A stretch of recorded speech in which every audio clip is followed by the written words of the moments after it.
ونعوذ بالله من شرور أنفسنا وسيئات أعمالنا من يهده الله فلا مضل له ومن يضلل فلا هادي له أشهد أن لا إله إلا الله وحده لا شريك له وأشهد أن محمدا عبده ورسوله الذي لا نبي ولا رسول بعده اللهم صل وسلم وبارك على خاتم الأنبياء والمرسلين نبينا محمد وعلى آله وأصحابه أجمعين أما بعد رب اشرح لي صدري ويسر لي أمري واحلل عقدة من لساني يفقهوا قولي ربي زدني علما وارزقني فهما آمين سبحانك لا علم لنا إلا ما علمتنا إنك أنت العليم الحكيم Jamaah Masjid At-Taqwa rahimahumullah, wabil khusus para orang tua kita, para guru kita, para mujahid, para sesepuh, takmir masjid, pimpinan persyarikatan,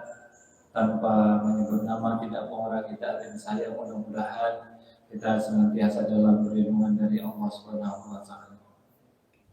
Alhamdulillah kita bersyukur kepada Allah, nikmat tiada tara Allah ucurkan di kesempatan kali ini di tanggal 10 Muharram. Sejatinya kita puasa Pak, karena setahun sekali. Ya setahun sekali. Apa keutamaannya? Allah Subhanahu wa taala akan ampuni segala dosa dan salah kita setahun yang lalu. Tapi nanti ada bubur gratis. Nah, dipakai buat berbuka kayaknya nggak mungkin. Kita bawa pulang, kita berikan ke keluarga kita. Kalau kita toh nggak puasa pun tidak mengapa. Tapi sayang sama sekali, karena menurut KHGT ya yang sudah ditetapkan oleh Muhammadiyah, tanggal 10 Muharramnya jatuh hari ini. Kecuali kita ikut pemerintah, tanggal 10 Muharramnya itu besok. Benar ya? Iya kan? Sekarang hari Sabtu kan? Bisa. Pak Nazri ini kemana Pak? Kenapa Pak? Gak bisa manggil Pak.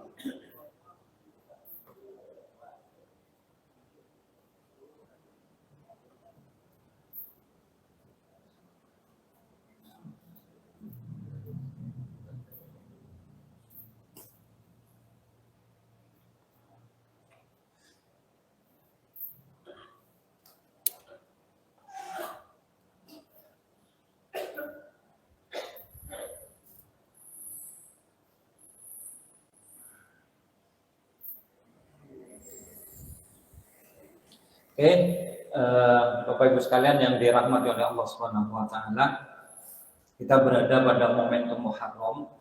Sebetulnya tidak ada hubungannya dengan hijrah. Dalam artian peristiwa hijrahnya Nabi Muhammad sallallahu alaihi wasallam dari Mekah ke Madinah karena terjadi di bulan Rabiul Awwal.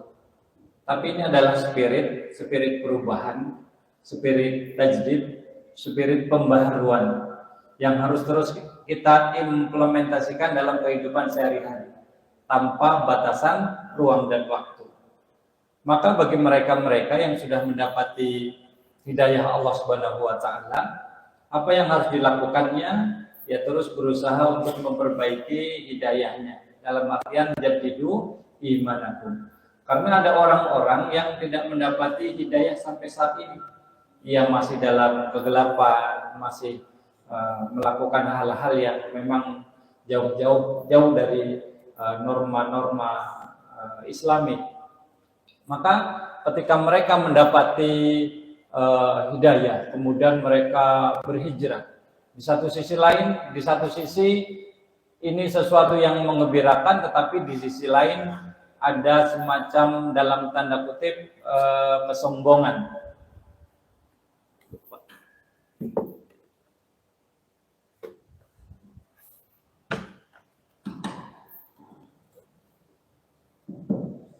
Kesombongan di sini maksudnya adalah karena dia merasa sudah menjadi wujud yang berbeda, sudah lebih suci, sudah lebih mulia, sementara saudara-saudaranya masih mendapati jalan yang dahulu. Maka sejatinya bahwa hijrah itu adalah hidayah Allah Subhanahu wa taala, dalam artian adalah meninggalkan sesuatu yang tidak diperkenankan oleh Allah Subhanahu wa taala menjadi yang diridhoi. Maka kuncinya adalah pada diri kita. Mereka-mereka yang sudah memilih jalan yang lebih baik, kemudian tidak istiqomah, maka apa yang terjadi? Ya sudah, tidak ada makna dari hijrah yang dilakukannya. Maka Allah Subhanahu wa taala menegaskan, innallaha la yughayyiru ma biqaumin hatta yughayyiru ma bi anfusihim. Intinya adalah diri kita. Kita ngaji setiap Sabtu misalkan, tapi setelah pengajian selesai, ya selesai pula. Tidak ada inspirasi kita melakukan kebiasaan-kebiasaan yang memang sudah biasa, ya kurang bermakna. Tetapi ketika kita pulang dari pengajian, kemudian kita mendapati spirit yang baru, kemudian kita implementasikan, maka langkah-langkah pengambilan hidayah itulah yang terus akan menjadi optimal dalam kehidupan sehari-hari. Maka Bapak Ibu sekalian yang dirahmati oleh Allah Subhanahu wa taala, hakikat hijrah itu walaupun menurut bahasa al-khuruju min ardin ila ukhra, keluarnya kita dari satu tempat ke tempat yang lain, biasanya apa? Intiqalul fardi min makanin ila akhar sa'yan wara rizqi. Seseorang keluar dari kampungnya, merantau, pindah dari satu tempat ke tempat lain dalam rangka sa'yan lirizqi, mencari rizki. Namun demikian, hakikat hijrah itu adalah yang pertama, bahwa kita harus terus berusaha untuk menjadi mukmin yang sejati. Karena ini adalah bukti utama. Bukti utama bahwa kita adalah mukmin sejati adalah semangat dan spirit hijrah kita.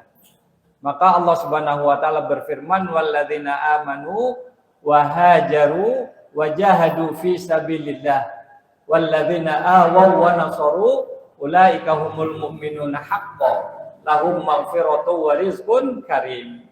Jadi orang-orang yang beriman dan yang berhijrah dan yang berjihad di jalan Allah.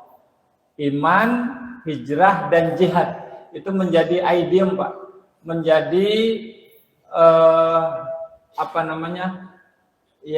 idiom, menjadi tiga kata yang berurutan yang banyak kita dapati di Al-Quran. Dan ini menjadi ciri utama bagi orang-orang yang beriman adalah wahajaru, senantiasa memperbaiki dirinya dengan semangat hijrahnya. Maka hadirin sekalian yang dirahmati oleh Allah Subhanahu wa taala, terkait dengan makna hijrah, ada beberapa hadis yang mencantumkan kata-kata hijrah, ada juga ayat-ayat yang mencantumkan kata-kata hijrah. Seperti sabda Nabi Shallallahu Alaihi Wasallam, la hijrata ba'dal fathi, walakin jihadun waniyah. Tidak ada hijrah sesudah Fathu Makkah. Maksudnya hijrah yang dilakukan oleh Nabi Shallallahu Alaihi Wasallam dari Mekah ke Madinah. Secara bahasa. Kenapa? Karena Mekah itu sudah menjadi tempat yang kondusif untuk penyebaran dan pengamalan ajaran-ajaran Islam. Kemudian ada sabda Nabi Shallallahu Alaihi Wasallam yang lain, wal muhajiru man hajaru manahallahu anhu. Orang yang berhijrah adalah orang yang meninggalkan larangan Allah Subhanahu Wa Taala. Hajaro bimakna taroka, hajaro bimakna meninggalkan. Maka ketika kita mendapati permasalahan dengan sahabat kita, kemudian kita mendiamkannya, meninggalkannya, maka itu namanya hijrah. La yahillu lirajulin ayyahjura akhahu fawqa thalathi layalin. Tidak halal bagi seorang mukmin untuk menghajar. Apa menghajar ini? Maksudnya untuk meninggalkan saudaranya lebih dari 3 hari. Maksudnya tidak teguran, tidak sapaan. Maka mana yang terbaik di antara keduanya? Yang mengawali pertemuan, yang mengawali salam, atau yang yang mengawali menegur terlebih dahulu. Kemudian ini beberapa ayat yang terkait dengan hijrah. Wa may yuhajir fi sabilillah yajid fil ardi muraghaman katsiran wa sa'ah. Siapapun di antara kita yang berhijrah di jalan Allah Subhanahu wa taala, maka dia akan mendapati tempat hijrah yang luas dan rezeki yang banyak. Kemudian wallati takhafuna nusyuzahunna fa'idhuhunna wahjuruhunna fil madaji'i wadribuhun. Kalau kita dapati istri kita, mohon maaf, misalkan mereka berbuat nusyuz, membangkang, ya tidak taat kepada suami, apa yang harus kita lakukan? Yang pertama, nasihati. Biasanya galakan bini daripada kita kan. Kita nasihatin sebentar, dia ngomongnya yang banyak. Wallati takhafuna nusyuzahunna, yang pertama fa'idhuhunna. Fa'idhuhunna maksudnya kita nasihati. Ya kita nasihati, kita berikan pemahaman. Kalau tidak bisa, wahjuruhunna fil madaji. Pisahkan tempat tidurnya. Maksudnya jangan temani tidurnya. Wah malah tambah senang. Ya udah, kamu yang tidur di luar misalkan.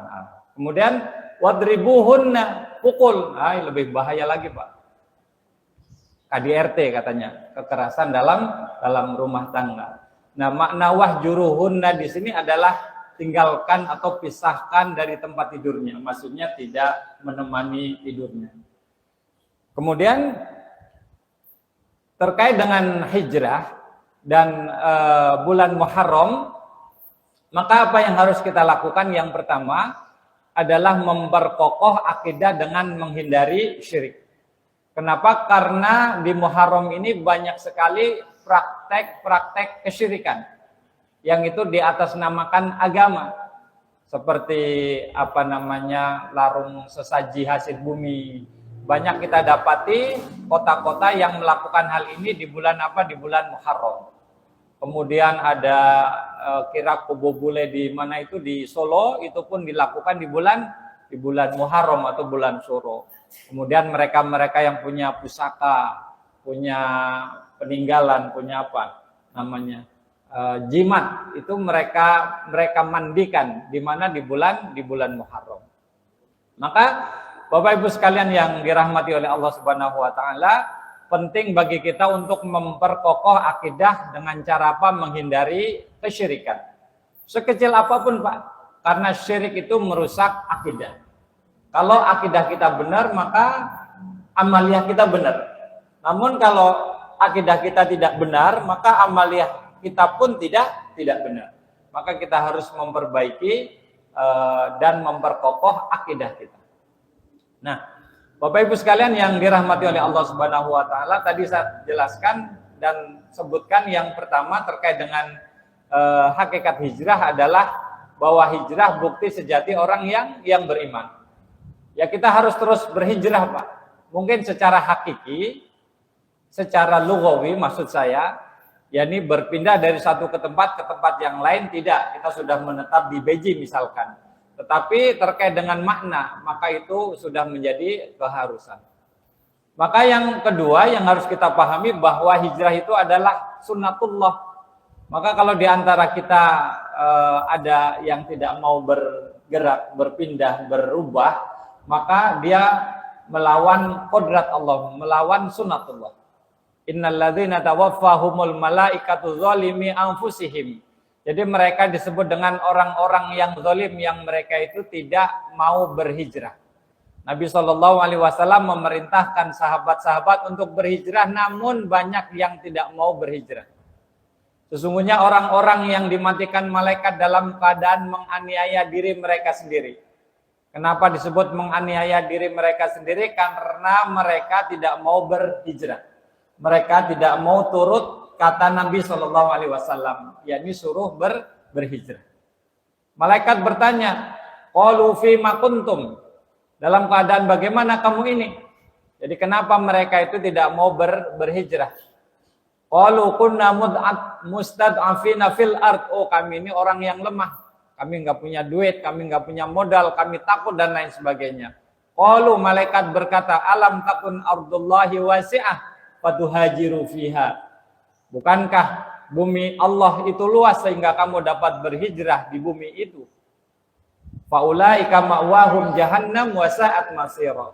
Mereka itu adalah tempatnya di neraka jahanam, dan jahanam itu adalah seburuk-buruk tempat kembali.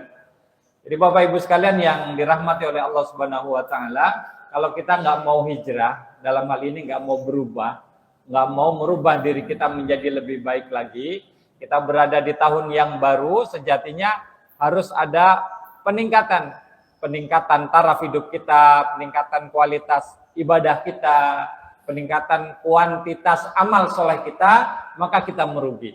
Wa ma'wahumun nar, tempatnya adalah di neraka jahanam. Nauzubillahi min dzalik. Nah, yang ketiga, hadirin yang dirahmati oleh Allah Subhanahu wa taala, bahwa hijrah itu momentum perubahan. Perubahan dahsyat luar biasa terkait dengan dakwah Nabi Shallallahu Alaihi Wasallam dimulai setelah hijrahnya Nabi Muhammad Shallallahu Alaihi Wasallam dari Mekah ke Madinah. Bayangkan 13 tahun Nabi berdakwah di Mekah, 3 tahun sembunyi-sembunyi, 10 tahun terang-terangan. Sedikit sekali perubahannya, sedikit sekali pertambahan pengikutnya. Kebanyakan pengikutnya didominasi oleh fakir, miskin, budak, orang-orang yang lemah. Namun orang-orang kaya, tokoh-tokohnya itu rata-rata membangkang dan memusuhi Nabi Shallallahu Alaihi Wasallam. Maka Allah tegaskan, innallaha la yughayyiru ma biqaumin hatta yughayyiru ma bi anfusihim. Kita sendiri Pak yang harus rubah, Pak. Ada guru kita, ada ustadz kita, ada orang tua kita yang memotivasi kita, ada teman kita. Tapi terpenting itu adalah diri kita. Kalau kita nggak mau merubah diri kita, ya sudah, kita sama saja. Kita paham keutamaan sholat malam misalkan, namun kita nggak bangun Pak, kita nggak termotivasi, kita tidak memaksa diri kita, maka kita akan tidak jalan Pak. Jadi hijrah itu diawali dengan apa? Dengan memaksa diri. Allahumma paksain, harus dipaksain Pak. Paksa misalkan kita berpuasa hari ini, pagi-pagi sudah ada godaan bubur gratis misalkan. Kalau sayuran kan bisa kita masak nanti. Kalau bubur kan gitu. Itu memaksa diri kita untuk menjalankan ketaatan. Terpaksa Pak. Mohon maaf, orang yang berbuat jahat itu biasanya diawali dengan keterpaksaan. Terpaksa ngambil kotak amal, terpaksa ngambil sendal, terpaksa ngambil burung piaraan orang. Awal-awalnya terpaksa Pak. Tapi ternyata, wah enak ya. Ternyata untung, terpaksa, ternyata gampang. Maka dia mulai terbiasa. Setelah terbiasa, ia menikmati profesinya. Itu keburukan Pak. Maksiat itu demikian. Apalagi kebaikan. Yang memang Allah Subhanahu Wa Taala condongkan kita untuk kepada kebaikan. Fa amma man a'ta wattaqa wa saddaqa bil husna fasanuyassiruhu lil yusra. Allah ini sudah memberikan kepada kita 2 jalan, wahadainahu najdain, dan Allah mudahkan untuk menggapainya Pak. Allah mudahkan. Buktinya kita berada di sini, ya kan, tidak berat bagi kita untuk melangkah menuju masjid ini. Ini bagian dari bahwa Allah mudahkan bagi kita untuk menjalankan ketaatan kepadanya. Namun kita harus punya amalan-amalan yang istimewa Bapak Ibu. Nggak begini-begini aja. Bukankah Allah Subhanahu Wa Taala sudah memberikan kita umur panjang, liyabluwakum ayyukum ahsanu amala, amalan yang terbaik. Amalan yang terbaik bukan amalan yang sekedarnya, yang sisa-sisa, yang biasa-biasa. Jadi kita harus ada perubahan Pak. Perubahan yang frontal, yang drastis Pak. Kalau tahun lalu kita sedikit dermanya, sedekahnya, tahun ini kita perbanyak. Kalau tahun lalu kita tahajudnya kurang, tahun ini kita perbanyak. Kalau tahun kemarin kita tilawah Qur'annya masih jarang, belum khatam Al-Quran sebulan sekali misalkan, kita harus tingkatkan dan perbanyak di tahun ini Pak. Dan itu harus kita paksain Pak. Kalau kita sudah berusaha untuk memaksa diri, dan paksaan ini bagian dari mujahadatun nafsi kita, jihad kita. Dan itu menjadi keistimewaan. Mungkin pertama terpaksa bangun malam, terpaksa ke masjid, Tetapi lama-lama kita menikmati, Pak. Oh, ternyata enak juga ya setelah sholat malam dan lain-lain sebagainya. Nah, ketika kita mendapati kenikmatan dalam amaliyah kita, maka secara otomatis kita akan condong ke sana, kita akan termotivasi dan sifatnya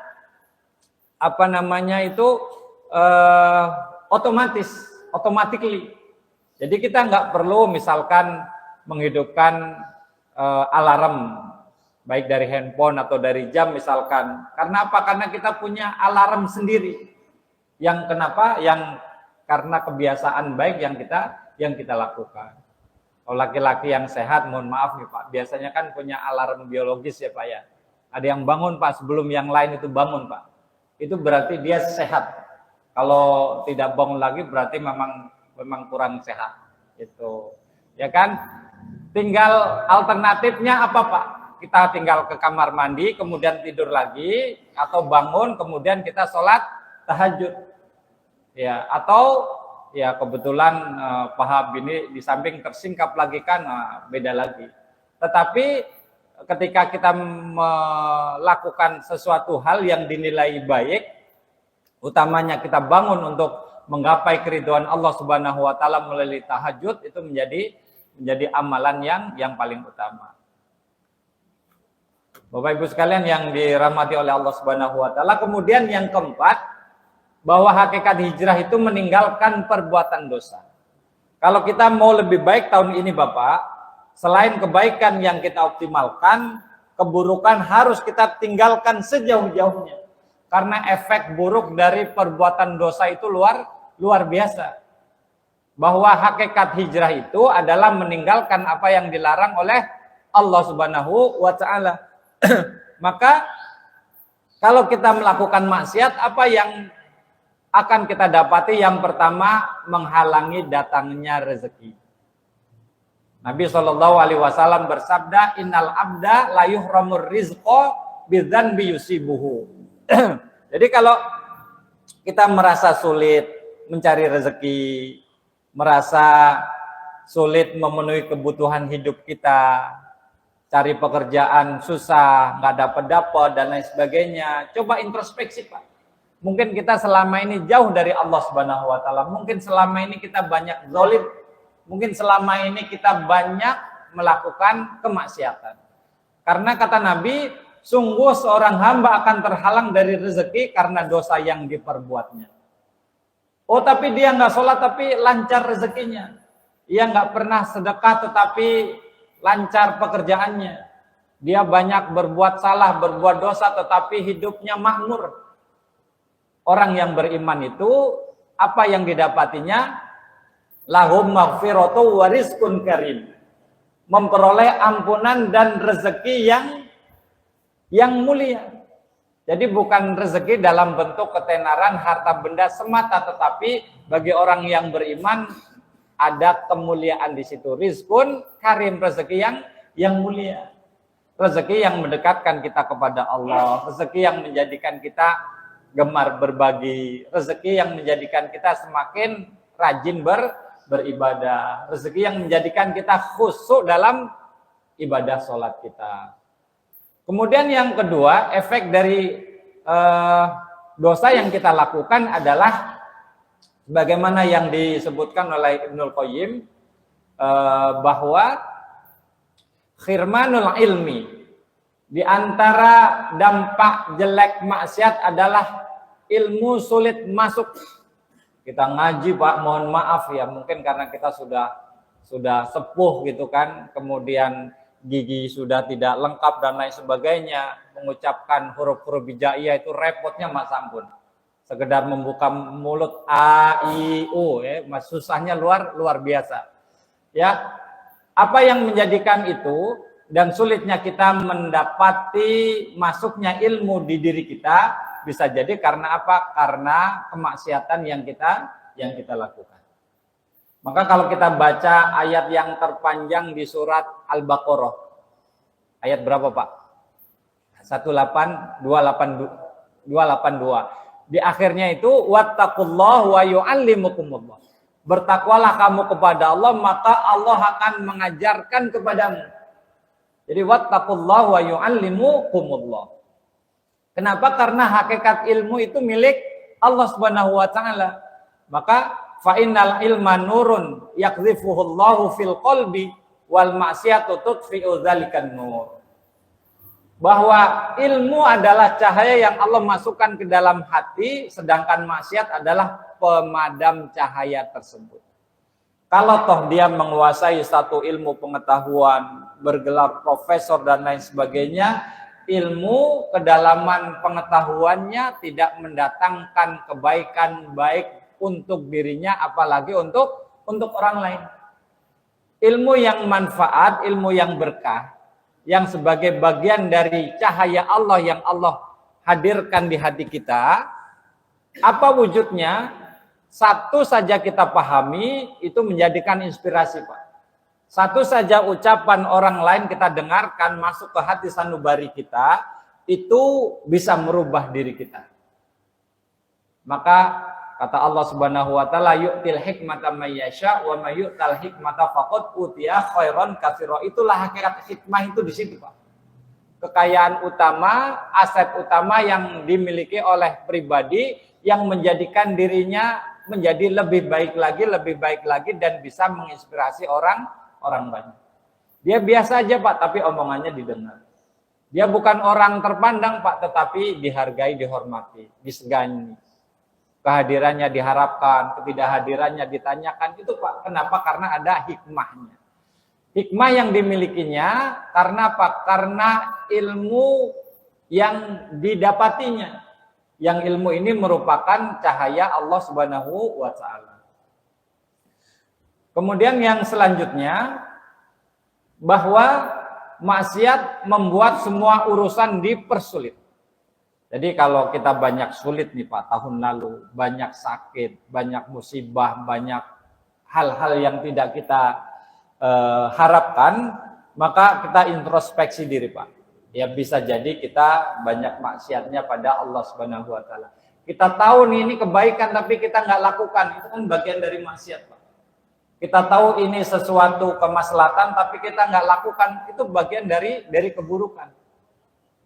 Kama anna manittaqallaha ja'ala lahu min amrihi yusra, faman attala taqwa ja'ala lahu min amrihi usra. Ibnu Qayyim Al-Jauzi itu menuliskan dalam buku Ad-Da'wah Ad-Dawa, ya, Ad-Da'wah Dawa, itu lebih kurang 19 efek buruk dosa yang kita lakukan. Ini saya sebutkan 3 saja yang paling utama. Bahwa sebagaimana orang yang bertakwa kepada Allah akan dimudahkan dalam urusannya, maka siapa yang meninggalkan takwa akan mendapati urusannya menjadi sulit. Allah menegaskan, wa may yattaqillaha yaj'al lahu makhraja. Siapa yang takwa, siapa yang terus meningkatkan takwanya kepada Allah, yaj'al lahu makhraja. Allah buatkan untuknya makhraja. Makhraja itu berasal dari kata-kata kharaj yang artinya keluar. Makhraja itu adalah jalan keluar atau solusi, Pak. Enggak punya anak karena takwa diberi keturunan. Enggak punya pekerjaan karena takwa diberi pekerjaan. Kurang rezeki karena takwa dipenuhi rezeki. Semuanya karena takwa kepada Allah Subhanahu wa taala. Yang ingin melanjutkan pendidikannya karena takwa dimudahkan dan dibukakan jalan-jalan baginya untuk menempuh, ya, atau meningkatkan pendidikannya melalui perguruan tinggi misalkan dan lain-lain sebagainya. Jadi takwa intinya, Pak. Sebagaimana orang yang takwa kepada Allah akan dimudahkan dalam segala urusan, maka siapa yang meninggalkan takwa akan mendapati urusannya menjadi sulit. Wa may yattaqillaha yaj'al lahu makhraja wa yarzuqhu min haitsu la yahtasib. Kalau bicara min haitsu la yahtasib, dari jalan yang tidak disangka-sangka, maka apa yang ia dapati, Pak? Keberlimpahan dan keberkahan rezeki. Rezeki yang banyak, Pak. Allah akan kucurkan baginya rezeki bahkan dari jalan yang tidak ia sangka-sangka. Tidak diminta, datang itu rezeki, Pak. tidak dimohon, hadir itu rezeki. Karena apa? Karena takwa kita kepada Allah Subhanahu wa taala. Kemudian yang kelima, bahwa hijrah itu adalah pergerakan. Al-hijrah ya al-harakah. Nah, wal harakah barokah. Hijrah itu adalah bergerak, dan bergerak akan mendatangkan keberkahan. Kalau Bapak ingin kaya misalkan, ya harus bergerak Pak, berusaha berbisnis misalkan, berusaha nanam modal misalkan. Kalau kita ingin sehat misalkan, ingin bagus fisik kita, ya kita harus gerak Pak, kita harus bangun, harus berolahraga. Jangan diam saja, nggak cukup dengan apa? Nggak cukup dengan doa Pak. Allahumma afini fi badani, ya Allah sehatkan badanku, tetapi makan kita nggak kita jaga. Olahraga malas, ya sama aja bohong Pak. Jadi hakikat hijrah itu adalah bergerak, ya, dan pergerakan ini akan menjadikan kita penuh dengan keberkahan. Bahwa kita bangun subuh itu bagian dari upaya kita untuk menggerakkan jasmani dan rohani kita, maka kita akan dapati tubuh kita lebih sehat lagi insya Allah. Di subuh hari adalah momentum di mana udara itu masih luar biasa segarnya. Siang dikit aja Pak, udah banyak polusi udara, polusi suara, polusi macam-macam Pak. Tapi sebelum subuh itu Allah Subhanahu wa taala berikan keberkahan yang luar biasa dalam bentuk apa? Bersihnya udara. Dan itu masuk ke dalam hati sanubari kita Pak, maka menjadikan tubuh kita menjadi lebih sehat lagi.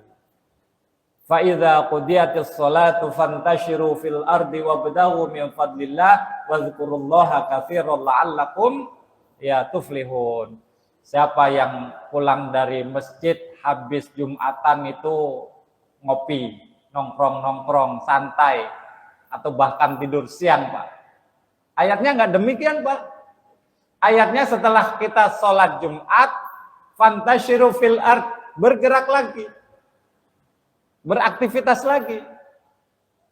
Ya, memang enak banget Pak kalau siang hari pulang Jumatan, ya kita ngopi, misalkan, ya selonjoran, ya santai-santai di rumah, wah enak sekali tuh Pak. Tapi kata Allah Subhanahu wa taala, fantashiru fil ard, beraktivitas lagi. Wabtaghu min fadlillah, cari karunia Allah. Wadhkurullaha katsira, jangan lupa kita berzikir kepada Allah Subhanahu wa taala, mengingat Allah Subhanahu wa taala. Bapak Ibu sekalian yang dirahmati oleh Allah Subhanahu wa taala, dan pergerakan itu adalah sunnatullah Pak. Matahari, bulan, bintang, itu semuanya bergerak. Alam taro annallaha yulijul laila fin nahari wa yulijun nahara fil lail wa sakhkhara asy-syamsa wal qamar kullu yajri ila ajalin musamma.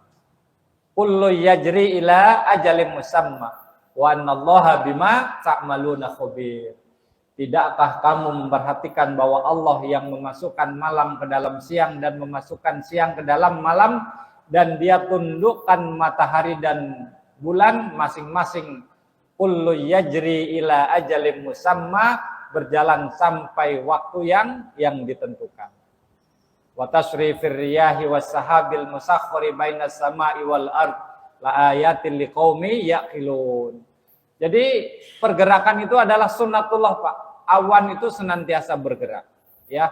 Yang namanya udara, angin itu senantiasa bergerak.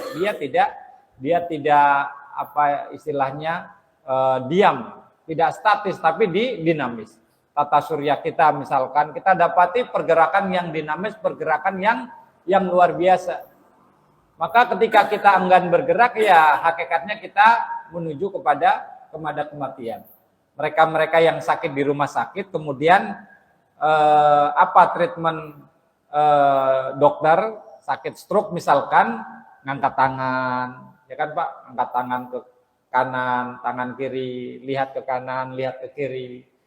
Yang itu kita bisa lakukan kapanpun, setiap saat, bahkan lebih dari itu kalau kita sehat.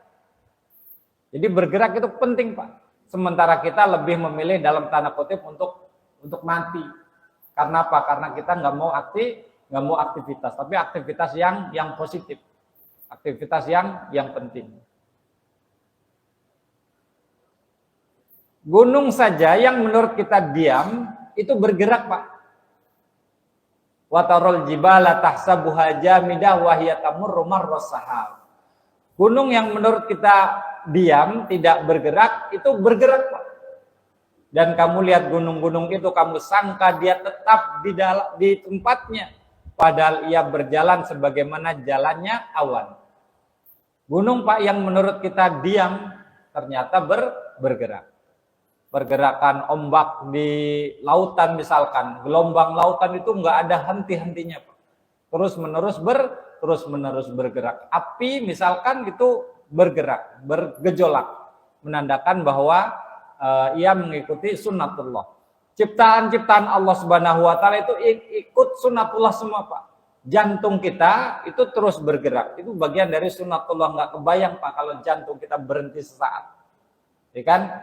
Kapan otak kita itu dalam kondisi paling aktif, Pak? Kapan, Pak, kira-kira, Pak? Kondisi di mana otak kita itu lagi aktif-aktifnya. Lagi tidur, Pak. Makanya kalau Bapak ngantuk, tidur, itu alhamdulillah itu otaknya lagi aktif, Pak. Kenapa? Ya karena itu bagian dari tubuh kita itu untuk treatment diri. Kalau kita capek, kita istirahat kan bangun lebih fresh lagi, lebih sehat lagi, kan begitu, Pak. Ngantuk, kita tidur, habis itu semangat lagi. Walaupun sebetulnya kalau kita nguap-nguap itu bukan karena apa, Pak? Bukan karena kita pingin tidur. Karena apa? Karena kita kekurangan oksigen yang dibawa oleh darah ya ke otak kita. Maka sebetulnya gampang, Pak, kalau kita menghilangkan kantuk, Pak. Bukan tidur, Pak. Apa, Pak? Ya beraktivitas, bergerak, konsentrasi pada satu hal. Kita ngantuk mendengarkan khotib berkhutbah, kenapa? Karena kita nggak konsentrasi, Pak. Coba kalau kita konsentrasi, nggak bakalan ngantuk, Pak. Kita lihat, kita tatap itu khotib ngomong apa, misalkan kita cerna apa yang disampaikannya, nggak bakalan ngantuk, Pak. Tapi masalahnya kan kita memilih aktivitas yang statis, Pak. Kita diam, tertunduk, khusyuk, akhirnya terlelap. Nah, begitu. Ya, jadi bukan karena kita ingin tidur ketika kita ngantuk, tetapi karena kurangnya ya aliran darah yang membawa oksigen menuju otak kita. Ya minimal ngopi gitu, Pak, ya. Kalau kopi masih ngantuk, ya kopinya itu jangan diminum, tapi buat cuci muka. Nah, ini ada pergerakan gunung, Pak, menurut penelitian. Quran sepanjang masa karena ayat-ayat dapat baru dibuktikan oleh ilmu pengetahuan mutakhir. Jadi ada pergerakan yang luar biasa. Nah, sebagai penutup, ini janji orang-orang yang berhijrah. Ya, janji orang-orang yang berhijrah, apa kata Allah Subhanahu wa taala? Wa may yuhajir fi sabilillah yajid fil ardi muraghaman katsiran wa sa'ah. Barang siapa berhijrah di jalan Allah, niscaya mereka akan mendapatkan di bumi ini tempat hijrah yang luas dan rezeki yang banyak. Jadi tempat hijrah yang luas. Maksudnya apa? Kita bisa melakukan apapun, Pak, sebagai bagian dari proses perubahan yang kita lakukan. Ada peran-peran yang belum kita mainkan, ada peran-peran yang belum kita ambil, Pak. Sebelum Allah mengambil nyawa kita. Kita mungkin sebagai orang yang biasa, tapi kita punya potensi-potensi di mana kita bisa menghadirkan kebaikan dan kemaslahatan. Kita nggak cukup, mohon maaf, dengan sholat, puasa, zikir kita, Pak. Kita cukup dengan itu tidak. Kita harus apa? Harus berbuat baik, menolong orang banyak dan lain sebagainya. Seseorang yang menolong sekali saja, ya orang lain yang kesulitan itu lebih aku cintai, kata Nabi Shallallahu Alaihi Wasallam, daripada ia beritikaf di masjidku selama 100 hari. Itu sekali kita memberi makan, Pak, menolong orang lain. Jadi muraghaman katsiran wa sa'ah, ia akan dapati peluang-peluang terbaik dalam kehidupannya dan tidak mungkin Pak, miskin, Pak. Nggak mungkin sulit, Pak. Kalau orang yang berhijrah, orang yang berbuat kebaikan, orang yang meningkatkan taraf hidupnya, dia nggak bakalan susah, Pak. Nggak bakalan sulit. Ini janji Allah Subhanahu wa taala. Saya ulangi, wa may yuhajir fi sabilillah yajid fil ardi muraghaman katsiran wa sa'ah. Barang siapa yang berhijrah di jalan Allah, niscaya Allah akan ia atau mereka akan mendapatkan di bumi ini tempat hijrah yang luas dan rezeki yang banyak. Nah, wa may yakhruj min baitihi muhajiran ilallahi wa rasulihi, siapa yang keluar dari rumahnya dalam rangka hijrah di jalan Allah menuju Allah dan Rasulnya, summa yudrikhil maut, kemudian dia meninggal dunia, faqad waqa'a ajruhu 'ala Allah, maka sungguh telah tetap pahalanya di sisi Allah Subhanahu wa taala. Man kharaja fi talabil ilmi fahuwa fi sabilillahi hatta yarji. Siapa yang keluar rumahnya dalam rangka menuntut ilmu, maka dia sedang berjihad di jalan Allah sampai dia keluar. Maksudnya keluar dari tempat menuntut ilmu itu kembali ke rumahnya. Maka Bapak Ibu sekalian, kalau mau dimasukkan sebagai orang-orang yang terus berjihad di jalan Allah, mendapatkan pahala jihad fisabilillah, jangan pulang-pulang. Ya. Wa kana Allahu ghafurur rahim, dan Allah Subhanahu wa taala Maha Pengampun lagi Maha Penyayang. Jadi intinya Bapak Ibu sekalian yang dirahmati oleh Allah Subhanahu wa taala, mari kita tajdidul iman, perbaiki iman kita, tajdidun nafsi, perbaiki diri kita, bahwa kita harus ada peningkatan, bahwa kita harus ada perbaikan terkait dengan taraf hidup kita, mungkin bagaimana cara kita mencari maisha atau mencari rezeki, kemudian bagaimana peran kita dalam masyarakat, ini yang paling utama, Pak. Kenapa? Karena ini menjadi bekal utama yang paling hebat, yang paling bagus untuk kita hadirkan ke hadapan Allah Subhanahu wa taala. Karena orang yang beriman itu ajrun ghair mamnun, pahala yang terus mengalir bahkan sampai meninggal dunia. Syaratnya bagaimana? Amal-amal soleh yang sifatnya itu kemaslahatan. Jadi bernuansa sosial. Tadi ayatnya sudah dibacakan, ara'aital ladzi yukadzibu biddin fadzalikal ladzi yad'ul yatim wa la yahuddu 'ala ta'amil miskin. Maka mudah-mudahan kita dapati tahun yang baru ini 1447 Hijriah menjadi lebih baik lagi. Masjid kita ini menjadi makmur lagi, lebih makmur lagi. Ya, kemudian kita menjadi lebih senang hadir di masjid ini, senang melakukan hal-hal istimewa di malam hari, senang menghadirkan kemaslahatan bagi orang lain dan lain-lain sebagainya. Akhirnya kita akan mendapati apa? Janji Allah Subhanahu wa taala, muraghaman katsiran wasa'ah. Nggak mungkin kita ketinggalan peran, Pak. Nggak mungkin kita nggak kebagian peran, Pak. Pasti saja. Pasti ada. Walaupun mohon maaf kita hanya pentil dari sebuah mobil mewah misalkan, itu menjadi peran yang paling utama, dan di sisi Allah Subhanahu wa taala itu luar biasa pahala dan keutamaannya. Mudah-mudahan manfaat, mudah-mudahan berkenan. Kiranya Allah Subhanahu wa taala melindungi kita semua, memudahkan segala urusan kita semua, menjadikan kita semua hamba-hamba Allah yang Allah Subhanahu wa taala ridhoi senantiasa dengan ibadah dan amal soleh kita, dan Allah Subhanahu wa taala menjadikan keluarga kita semua sakinah mawaddah warahmah. Rabbana atina fid dunya hasanah wa fil akhirati hasanah wa qina adzabannar. Subhana rabbika rabbil izzati amma yasifun wa salamun alal mursalin walhamdulillahi rabbil alamin. Terima kasih atas segala perhatian, mohon maaf atas segala kesalahan. Saya akhiri, nun wal qalam wa mayyassurun wa basyiril mu'minin.